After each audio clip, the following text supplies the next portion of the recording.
dear students. How are you all? Hope you all are doing very good. Today, students, we are going to start our 12th chapter of class 2nd, which is about the earth and beyond. Okay, let's start the chapter. So, the very first topic which we have is about heavenly bodies.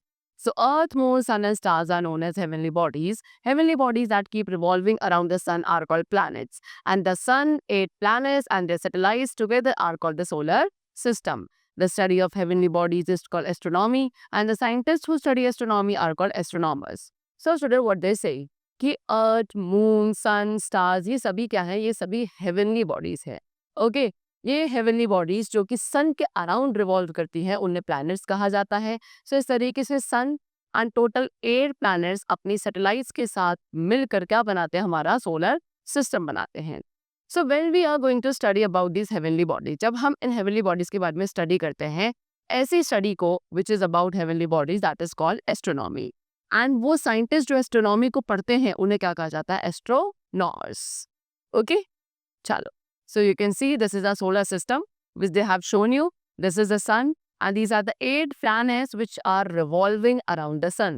That is Mercury, Venus, Earth, Mars, Jupiter, Saturn, Uranus and Neptune. Okay, so this is our solar system. So first of all, we are going to talk about the Earth. The Earth is one of the 8 planets present in our solar system. So जो हमारे solar system में total 8 planets है, उनमें से एक planet कौन सा है? Earth है. Okay, Earth around 365 complete and 1/4 days it takes to complete around the sun. Sun 365 and 1/4 days का time period लेता है अब sun के around evolve करने में. Which planet? The Earth. Earth also rotates on its axis. Earth sun के around move करने के अलावा अपने खुद के एक एक्सिस पे भी क्या करता है? रोटेट करता है. एंड अराउंड 24 आवर्स का टाइम पीरियड लेता है earth to complete one rotation. Day and night are caused due to the rotation of the earth. ये जो डे एंड नाइट होते हैं, ओके, ये किसकी वजह से होता है? अर्थ की रोटेशन की वजह से होते हैं. The part of the Earth which faces the sun has day time and the other part has night time. Earth का वो पार्ट जो सन की तरफ फेस करता है वहां पे उस पर्टिकुलर टाइम में सन होता है, एंड उससे जो पीछे वाला पार्ट है which is away from the sun, it will face night time. Okay, चलो. Next is what? The Earth is the only known planet which has life on it. ठीक है, अर्थ एक अकेला ऐसा प्लैनेट है अभी तक जिस पे लाइफ पॉसिबल है. ओके, अर्थ का जो सरफेस है it is made up of land and water. About 2/3 of the अर्थ, हमारे अर्थ का 2/3 पार्ट ऐसा है जो कि वाटर से कवर्ड है. And the Earth is surrounded by a layer of air called atmosphere. उनके साथ साथ हमारे अर्थ के सराउंडिंग में एक एयर की लेयर है जिसको क्या कहा जाता है? एटमॉस्फेयर कहा जाता है.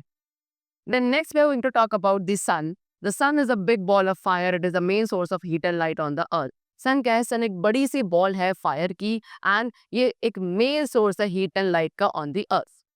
The sunlight help us to see the objects around during the day. Sunlight के थ्रू ही आप क्या देख पाते हो? During the day time objects को देख पाते हैं. ओके, सन आपका एक स्टार है which is closest to the Earth. सबसे क्लोजेस्ट स्टार माना जाता है sun near to the Earth. It is very far away from the Earth and thus look small. तो वैसे तो क्या है, क्योंकि इसका डिस्टेंस जो है अच्छा खासा है फ्रॉम द अर्थ, इसीलिए हमें क्या दिखाई देता है? छोटा दिखाई देता है. अदरवाइज सन जो है अर्थ के कंपेरिजन में it is larger. Okay, it rises in the east and sets in the west. Morning में ईस्ट डायरेक्शन से सनराइज करता है एंड इवनिंग में वेस्ट डायरेक्शन में सेट हो जाता है. Now next we are going to talk about the moon. The heavenly bodies that move around the planets are called the satellites. So वो heavenly bodies जो एक planet के around revolve करेंगे उन्हें satellites कहा जाता है. And बात करें moon की तो it is a natural satellite of the earth. moon एक अकेली natural satellite है हमारे earth की जो कि अर्थ के अराउंड मूव करती है एंड अराउंड 27.3 डेज का टाइम पीरियड लेती है अपनी एक रिवोल्यूशन को कंप्लीट करने में around the earth. The moon has no light of its. Moon की अपनी खुद की कोई लाइट नहीं है. It shines because the sunlight falls on it. And moon जो आपको शाइनी दिखता है वो किसकी वजह से? सनलाइट की वजह से जो मून सरफेस पे फॉल करती है. Due to changes in the position of the earth the shape of the moon appears to change.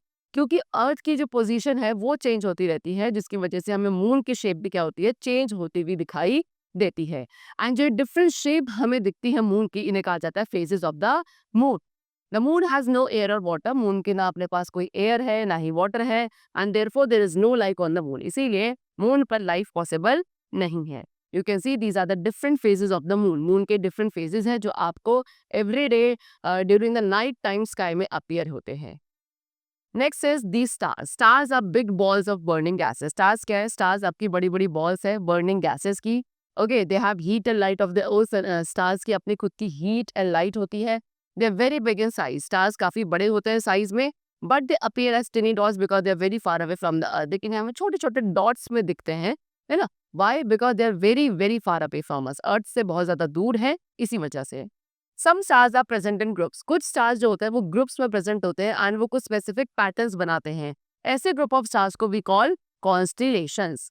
Okay? And we can see the stars with the telescope. And आप stars को क्या एक telescope के through देख सकते हैं. You can see this is the boy who is looking at the star with the help of this device, which is known as telescope. Okay. Now, next we come to what? The chapter is completed over here. I hope you all must have understood about the different heavenly bodies which are there in our space like sun, moon, stars. Okay.